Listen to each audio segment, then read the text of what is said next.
Magandang umaga! Kumusta po? Narito po ulit ang update natin para sa lagay ng ating panahon.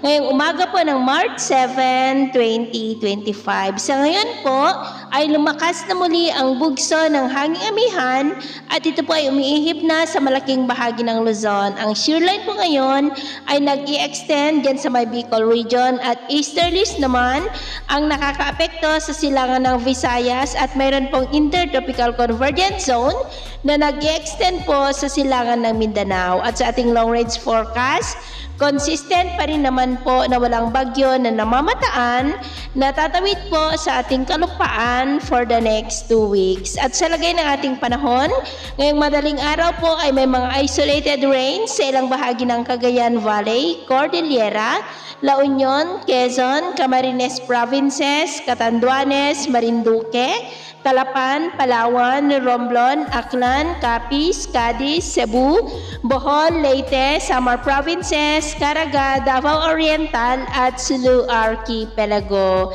At mamaya po ay sisikat naman ang araw sa malaking bahagi ng bansa pero may tsansa pa rin na mga cloudy skies with isolated rain sa ilang bahagi ng Cagayan, Isabela, Cordillera, Quezon, Lobo, Camarines Provinces, Legazpi, Catanduanes, Calapan, Palawan, Marinduque, Romblon, Aklan, Capiz, Masbate, Dumaguete, Bogo, Jagna, Leyte, Samar Provinces, Tawi-Tawi, Caraga, at Davao Oriental. At mamayang hapon, may tsansa pa rin ng mga isolated rains sa ilang bahagi po ng ating bansa, kaya ugaliin pa rin natin lagi ang magdala ng kahit anong panangga natin sa init ng araw at proteksyon na rin po sa mga biglaang buhos ng ulan.